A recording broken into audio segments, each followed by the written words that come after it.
ba yan, Brianna? Hindi mo inaayos ang kilos mo. Galit na si Ta kay Brianna ng kanilang manager. Nakayukong tumayo siya pagkatapos tulungan ng isang kasamahan niya sa pag-iimis ng mga nabasag na plato. Sorry po, Ma'am Candy. Mapagpakumbabang saan niya. Tinataga niya ang pagkakatayo dahil pakaramdam niya ay matutumba siya. Kanina pang umaga masama ang pakaramdam niya.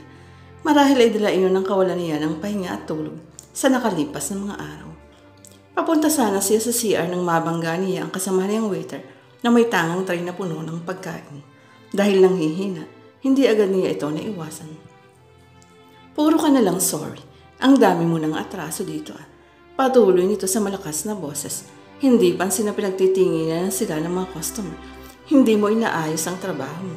Gusto mo bang masisante? Banta nito. Nangangapal man ang mukha sa pagkapahiya at nag-angat siya ng tingin dito. Ma'am, huwag. Make sure that you will. Sabay na napatingin sila sa nagsalita, si Asher. Ano ho yun, sir? Katulad niya, ay nakatingala rin si Ma'am Candy sa binata. Tila naguguluhan ito. Ngunit nang mapagbastan itong mabuti ang huli, ay napatunganga ito. Sisisantihin mo siya, diba? Asher smiled arrogantly. But I think it's not necessary. Dahil kusa siyang aalis dito. Gulat na napatingin uli siya rito. Sir, I don't think na nasusundan ko kayo. Nagmistulang maamong tupa si Candy sa harap ng formal na lalaki. Brianna doesn't have to work here. Lalo pa kung ang mga makakasalamuha niya ay yung mga taong hindi nakabubuti sa kanya. Bahagyang namutla si Ma'am Candy na wala ng kibo. Asher, ano bang sinasabi mo? Tanong niya nang makabawi mula sa pagkabila. Get your things, utos nito. I'll take you home. Hindi niya nagawang tumanggi nang makitang seryoso ito. Nanghihina siya, ngunit nagang mabilis ang kilos niya. Wala pang 5 minuto, ay nakalabas na siya ng restaurant. Patakbong lumapit siya sa binata na nasa tabi ng kotse nito. Sakay na. Tahimik na sumakay siya sa kotse na pinakiramdaman ito. Bakit mo sinabi yun? Tanong niya nang hindi na siya nakatiis. Ano yung sinasabi mong aalis ako lang? Saglit na sinulyapan siya nito bago muling ibinalik ang mga mata sa kalsada. Magre-resign ka na sa trabaho mo. Tila walang anumang saan nito. At bakit ko gagawin yun? Dahil sinabi ko.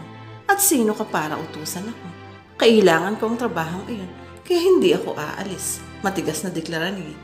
You won't kahit nahihirapan ka na. Napapantastiko ang humarap siya rito. Sinong nagsabing nahihirapan ako? Walang kailangang magsabi sa akin. Dahil kitang-kita ko naman, hindi pa ba sapat na ebidensya ang pagbagsak ng katawan mo?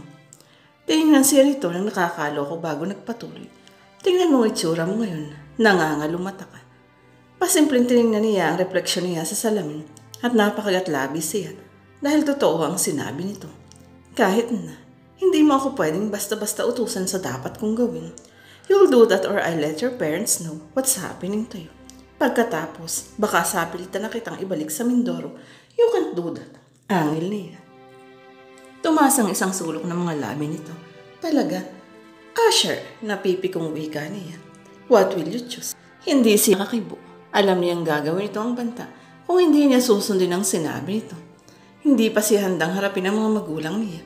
Ngunit hindi naman siya pwedeng mag-resign sa trabaho dahil marami siyang kailangang bayaran. Wala rin kasiguruhan na makakahanap agad siya ng bagong trabaho kapag ginawa niya iyon. Bakit kailangan kong mag-resign? Kailangan kong trabaho yun. Pinilit niyang maging mahinahon. Bibigyan kita ng trabaho, kaya wala kang magiging problema. Ganun na lang ba yun?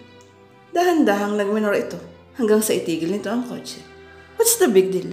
Ayaw mo bang tanggapin ang tulong ko? Dahil ba galit ka sa akin? Bakit labugin mo iginigiit na galit ako sa'yo? Napipi kong tugon niya. Dahil nararamdaman ko. Things became different since you left. You keep on avoiding and denying kung ano ba talaga ang nasa loob mo. Pero alam kong masama ang loob mo. Nanghihinang napasandal siya. Iuwi mo na ako. Tama na ang usapang ito. Tumingin siya sa labas ng kotse para iwasan ang matama na titig nito. Matagal na sandali ang lumipas bago nito in-start ang kotse. Humahangos na pumasok sa pinto si Brianna. Sa labas pa lang ay dinig na niya ang malakas na boses na pagmamayari ng matabang babaeng nakatayo sa gitna ng salay na Joy. Nakapamaywang ito sa harap ng kaibigan. Matagal na ang utang na yun. Hindi pwedeng mangangako ka na naman na babayaran mo yun, pero hindi mo naman magagawa. Gipit lang ho talaga kami ngayon, Aling Nena. Bigyan niyo pa ho ako ng palugid. Pakiusap ni Joji. Hindi ako makapapayag. Ni tubo nga hindi ka nakabigay. Aba naman hindi pwede yung ganyan. Kung wala kang maibayad, magbigay ka ng bagay na mapapakinabangan ko. Kahit para paano ay mabawasan ang interest ng utang mo. Nakaismid na pinaypaya ni Aling Nena ang sarili. Wala naman po akong maibibigay eh. Anong tawag mo yan sa singsing na suot mo? Nito. Sinipat ito ang kamay ni Jody. Mukhang tunay, tiyak na malaking halaga kapag ibinenta yan. Inilagay ni Jody ang kamay sa likuran nito para itago ang singsing. Hindi ko pwedeng ibinta ito. Kay nanay ito na ibinigay ni tatay. Napakahalaga nito. Ayaw mo, ano ibabayad mo sa akin? Muling tumaas ang boses ng babae. Gamit ang pamaypay dinuro nito ang kaibigan niya. Gusto mong ipabarangay na kita. Hindi niya nakatiis na lumapit siya sa mga ito. Iniharang niya ang katawan niya sa gitna ni Aling Nena at ni Jody. Tama na ho yan. Babayaran naman namin kayo. Hindi na ho kailangang umabot pa tayo sa barangay. Mahinahong wika niya. Sino ka at bakit ka nakikialam? Gusto ko ngayon yun na ako bayaran. Gate ni Aling Nena itinulak siya dahilan para mawalan siya ng balanse at mapaupo sa sahig. That's enough. Dumadagundong ang tinig na yun kaya sabay-sabay silang napalingon sa pinto. Si Asher ang nakita niya roon. Mabilis na lumapit ito sa tabi niya at hinawakan siya sa braso para itayo. Pagkatapos ay hinarap nito si Aling Nena. Ako nang magbabayad ng utang nila. Dumukot ito ng pera sa wallet nito at padarag na inilapag iyon sa ibabaw ng mesa. Sapat na siguro iyan. Anito sa mahinang boses, ngunit ramdam niya ang galit sa ilalim niyon. Natatarangtang din ang puti ni Aling Nena at nanginginig pa ang kamay na binilang ang lilibuhing pera. May pambayad naman pala. Pinahirapan pa ako. Umakas ang takot sa mukha nito nang tumalim ang mga mata ni Asher. Diyan na kayo. Nagmamadaling lumabas ito ng bahay habang ibinubulsa ang pera. Nasaktan ka ba? Tanong ni Asher sa kaya. Bagya nang lumambot ang ekspresyon ng mukha nito. Nang manghahawakan siya nito ay tinabig niya ang kamay nito. Bakit nandito ka pa? I thought you already left. Nakahalok kip-kip na pinagmasdan ni Brianna si Asher na printing nakaupo sa salas. Ang akala niya agad na rin itong umalis pagkatapos niyang bumaba sa kotse nito. Walang lingon likod na pumasok siya ng gate dahil naiinis siya sa naging pag-uusap nila. Nadagdagan pang inis niya dahil sa ginawa nitong pakikialam sa problema ni Jody. Masama ba? Tanong nito. Pwede bang tigilan mo na to? Aniya sa matigas na tigil. Ang alin? Halatang naguluhan ito sa sinabi niya. Ang paggawa ng pabor para sa akin na para bang obligasyon mong gawin niyon. Hindi ko naman hinihingi ang tulong mo dahil ayaw kong makabigat. Kaya sana huwag mo nang abalahin ang sarili mo sa pagtulong sa akin. Lahat ba ng gagawin ko ay mamasamain mo? Magkasalubong ang mga kilay na nilipitan siya nito. Taas nang tiningaya ito. Nasabi ko na ang dahilan ko. Bakit hindi na lang ako diretsahin na ayaw mo talaga akong makita at makasama? Siya naman ang naguluhan. Ano? Pilit ang iting pinakawalan nito. You're not happy that I'm around and you can't say that straight to my face. That's why you're making excuses just to push me away.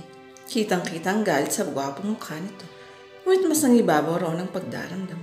Matagal na panahong pinilit kong mahanap ka. I thought you'll be happy to see me. Pero nagkamali ako. Hindi niya nagawang pumiyok habang nakatingin sa malungkat na mukha nito. I'm sorry kung naging pakailamero ako. Kung sakaling may kailangan ka, tawagan mo na lang ako. Anito bago tahimik.